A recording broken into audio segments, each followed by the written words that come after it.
Welcome to sports talk. आज हम pre match discussion करेंगे Pakistan versus India Asia cup का जो मैच है, और हमें ज्वाइन करेंगे इंडियन स्पोर्ट्स जर्नलिस्ट जिनका नाम है अविनाश आर्यन। उनको वेलकम करते हैं। जी Avinash Aryan, welcome to sports talk. कैसे हैं आप? मैं बस बढ़िया हूँ आमिर भाई, आप बताएं। और मौका देने के लिए बहुत बहुत धन्यवाद। बड़े बड़े लोग आपके शो में आते हैं तो मैं हूँ, तो फिर अच्छा लग रहा है इस नहीं नहीं नहीं, नाचीज हमें को तो मौका देने के लिए। We are very happy and glad that you have given us time. और ये है कि इतना बड़ा मैच है कल, जो कि बता दें आप क्या देख रहे हैं, कैसे देख रहे हैं। पाक भारत एक बार फिर से आमने सामने आ गया है, और मसला एक बना हुआ है, वो ये है कि वेदर कंडीशंस जो है ना, उनसे लग रहा है थोड़ा सा डर के शायद मैच जो है उसमें रुकावटें आए। तो सबसे पहले बता दें कि वेदर कंडीशंस को किस तरह से देख रहे हैं आप? उस पर तो किसी का कंट्रोल नहीं आमिर भाई, क्योंकि मेरे कुछ दोस्त वगैरह अभी श्रीलंका गए हुए हैं वहां पे एशिया कप कवर करने के लिए। तो कल मैंने वीडियो कॉल भी उनसे की हुई थी, तो बारिश में खिचड़ी खाने के लिए निकले हुए थे। तो बारिश तो लगातार ही हो रही है वहां पे।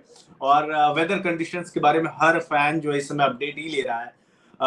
मौसम विभाग की तरफ से भी अलर्ट जारी हो गया, जिसमें कैंडी भी है। तो 10 जिलों में भी उसमें हाई अलर्ट है कि भाई अब आप अपना देख लो, घरों में रहो। मूसलाधार बारिश की जो है आशंकाएं हैं। तो अब उस पर जो है किसी का कंट्रोल नहीं ऊपर वाले पे।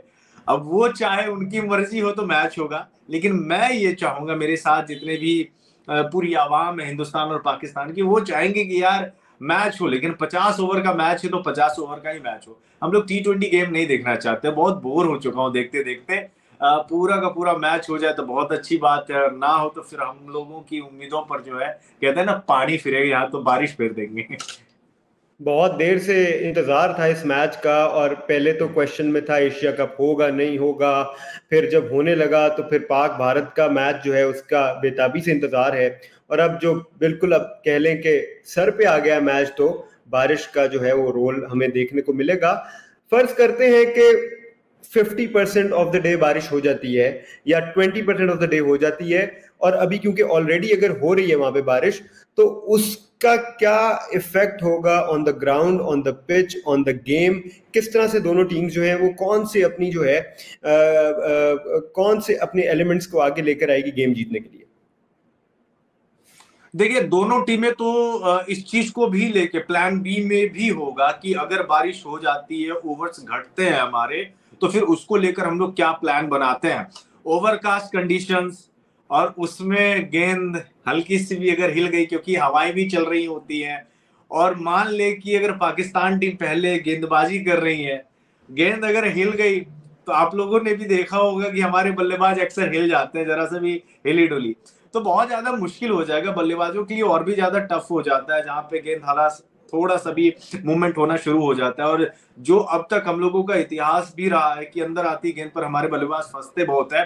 तो ऐसे में पाकिस्तानी गेंदबाज काफी ज्यादा एंजॉय करेंगे, बट ऐसा नहीं है, हमारे गेंदबाज भी एंजॉय करेंगे। हमारे पास भी लीथल वेपन है। सिराज बहुत अच्छे फॉर्म है, लेकिन ये है कि लंबा एक गैप हो चुका है पाकिस्तानी गेंदबाज और हिंदुस्तानी गेंदबाजों में। बुमराह 1.5 साल के बाद लगभग में वो वापसी कर रहे हैं। एक तरीके से आप देखें तो शमी को भी रेस्ट दिया गया था, वो भी अचानक खेलने के लिए आएंगे।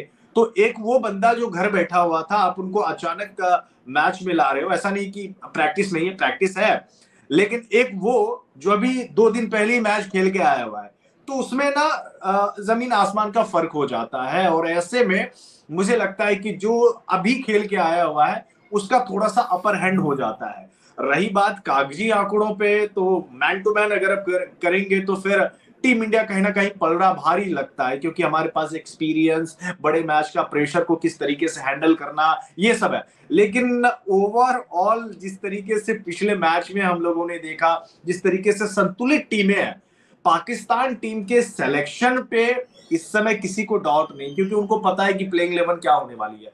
हमारे में बहुत सारी कंफ्यूजन्स हैं, और ये कंफ्यूजन आमिर भाई कब दूर होगी, जब हमारी टीम कल मैच खेलेंगी, और उसके बाद टीम का क्या गेम प्लान रहता है, मैनेजमेंट क्या सोचती है, किस खिलाड़ी को किस पोजीशन पे लाते हैं, कौन कौन से खिलाड़ी उतरते हैं, क्या हम 3 पेसर, एक हार्दिक पांड्या, एक कुलदीप यादव के साथ जाएंगे, क्या कुछ भी होगा वो कल ही जाके पता चलेगा, क्योंकि सवाल हम लोगों के बहुत ज्यादा है।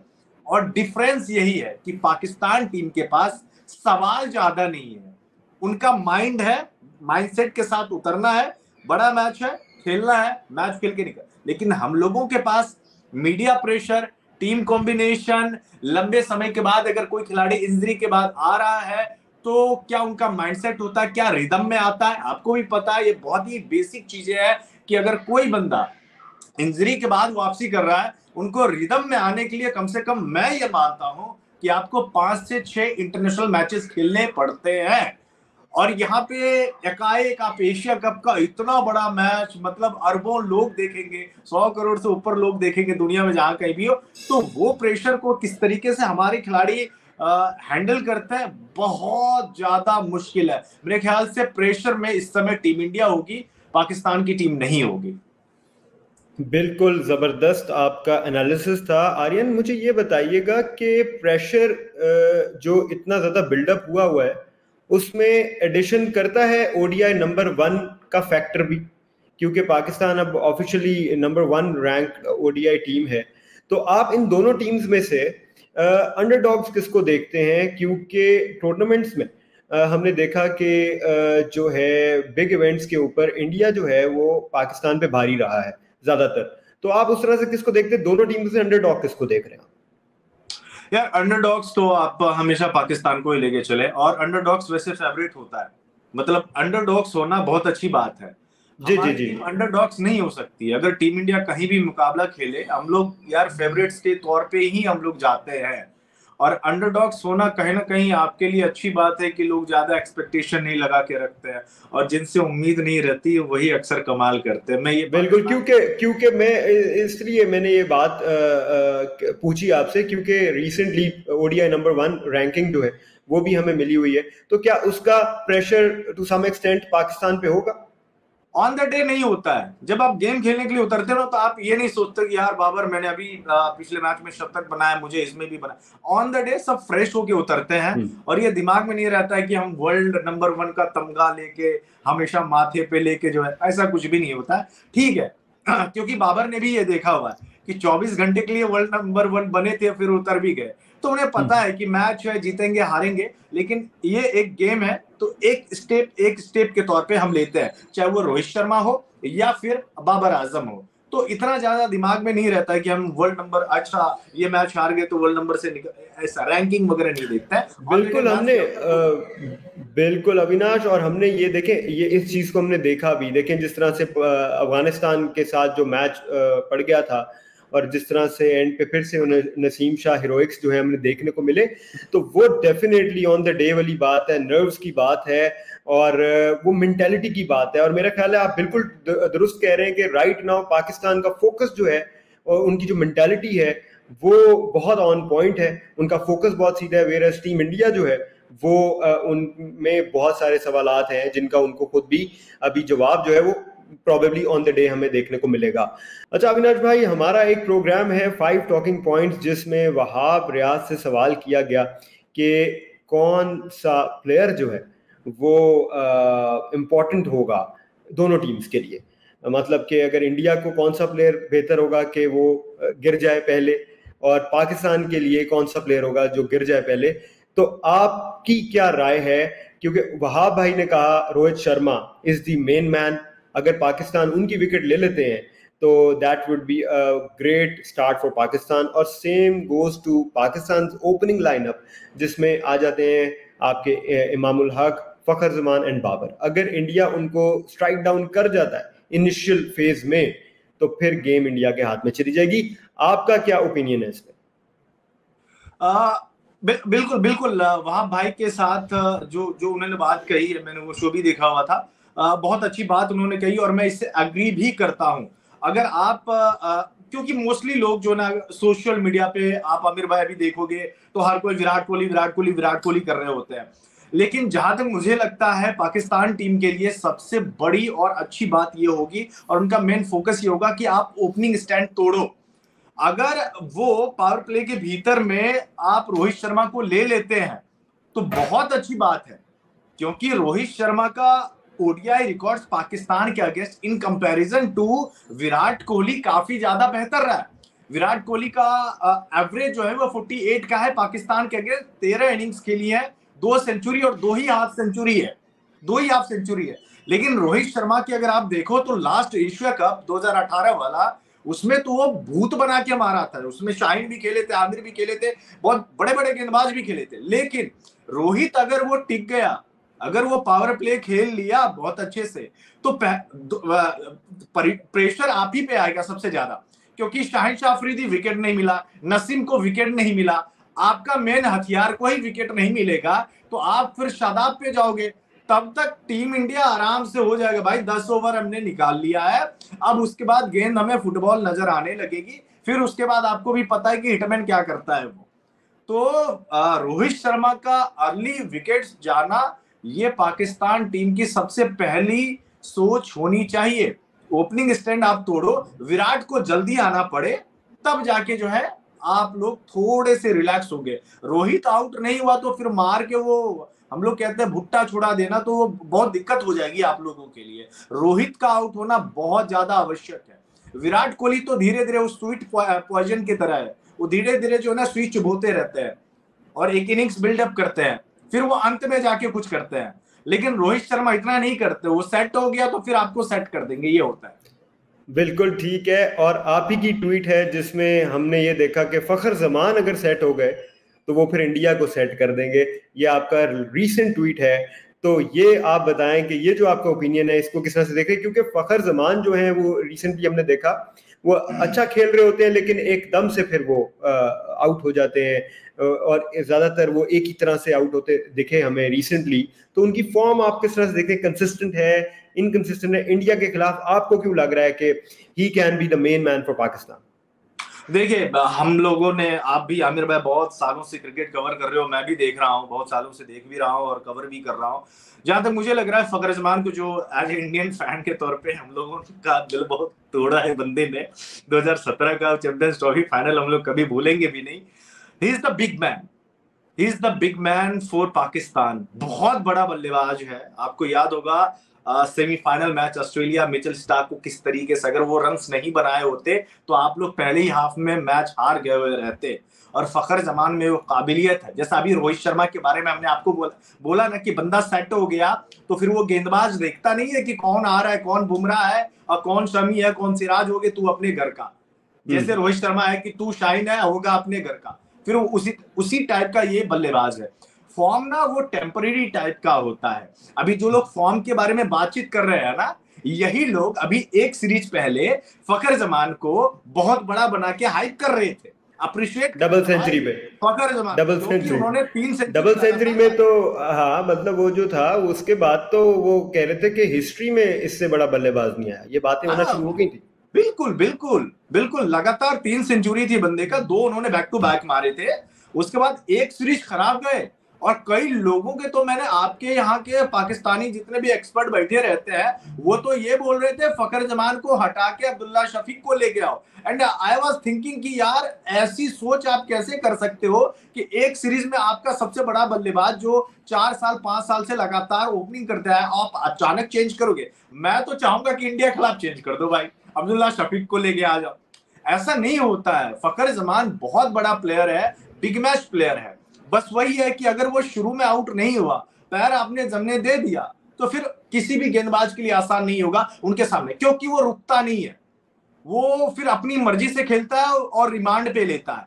और आपके पास बाबर आजम ऐसा बल्लेबाज हो जो फखर जमान को संभाले भी रखे, रोटेट भी करते रखे, और बीच बीच में फखर जमान जैसा ही प्रेशर आया चौका छक्का लगा दिया, एक चौका एक ओवर में, अगले ओवर में एक छक्का, बात बराबर। तो वो उस टाइप का है। दोनों इंडियन टीम और पाकिस्तान की टीम, इंडियन टीम में जो विराट कोहली जैसा उनका गेम प्लान है, जिस तरीके से वो खेलता है, like to like Babar Azam है। फखर जमान और रोहित शर्मा दोनों को एक ही बराबर पे मैं रखूंगा, दोनों को बराबर पे रखूंगा, दोनों एक टाइप के हैं, ये चीजें हैं। बिल्कुल ठीक है। अच्छा, बाबर आजम की हमने बात की। नेपाल और पाकिस्तान का जो मैच था एशिया कप का ओपनर, उसमें हमने देखा बाबर ने बड़ा शानदार इनिंग्स खेली, लेकिन इफ्तिखार से प्रेस कॉन्फ्रेंस में, इफ्तिखार अहमद से प्रेस कॉन्फ्रेंस में एक सवाल किया गया। वो सवाल ये था कि बाबर आजम जो हैं, क्या उनकी सेंचुरी प्लान्ड थी, क्योंकि वो 90 से 100 के दरमियान थोड़े स्लो दिखे। इस तरह के जो सवाल आ जाते हैं उस पर आप किस तरह से देखेंगे? क्या आपको वो इनिंग्स जो हैं वो उनकी लगी के रन बॉल के लिहाज से स्लो हैं, ओडीआई के लिहाज से स्लो हैं? क्या उस मोमेंट पे 90 से 100 के दरमियान अगर वो कह लें उन्होंने कोई दो चार अगर डॉट्स कर दिए तो ये किस तरह देखते हैं? आपका क्या ओपिनियन है? क्या उस दौरान रन रेट घटा था? सबसे पहला ये सवाल। ये लोग, मैं जानता हूं आप किसकी तरफ इशारा कर रहे हो। मैंने बाबर आजम को काफी ज्यादा फॉलो किया, उनके गेम को भी फॉलो किया। दरअसल में इनके लिए जो बस जो जिसने भी वो सवाल किया होगा, जो भी पत्रकार, मुझे नाम नहीं पता उस बंदे का, लेकिन उनका यही होता है कि जब बाबर आजम आते हैं ना तो बस एक वो गलती निकालना चाहते हैं कि अगर दो चार बॉल। ये बात विराट कोहली के बारे में क्यों नहीं बोलते हैं? विराट कोहली भी 90s के बीच में जो 100 होता है वो भी तो कभी ना कभी डॉट बॉल तो खेले होंगे ना, 4-5 डॉट बॉल, उनके लिए क्यों नहीं आता है?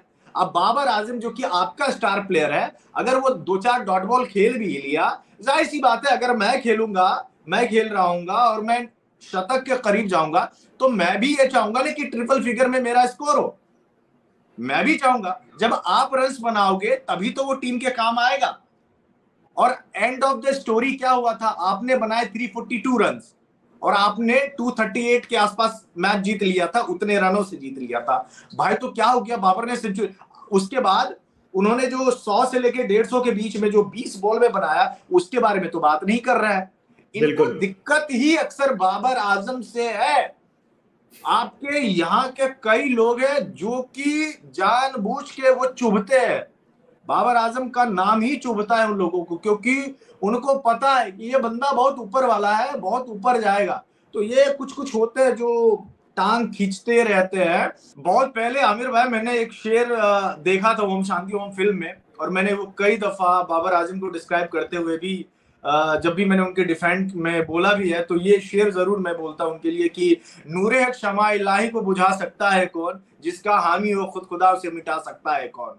तो भाई जिनके ऊपर जो है ना ऊपर वाले का हाथ है, क्या बात, कितना भी आप पुल डाउन कर लो, कुछ नहीं उखड़ने वाला है। इंडिया में भी विराट कोहली के बारे में बहुत सारी बातें कही गई। मैं T20 एक छोटा सा एग्जांपल, थोड़ा टाइम लूंगा, छोटा सा एग्जांपल मैं देता हूं। इंडिया का कोई जर्नलिस्ट नहीं बचा था जिन्होंने अपने शो में विराट कोहली को T20 विश्व कप 2022 से बाहर नहीं कर रहा था ड्यू टू हिज खराब फॉर्म, उनके पुअर फॉर्म के बाद।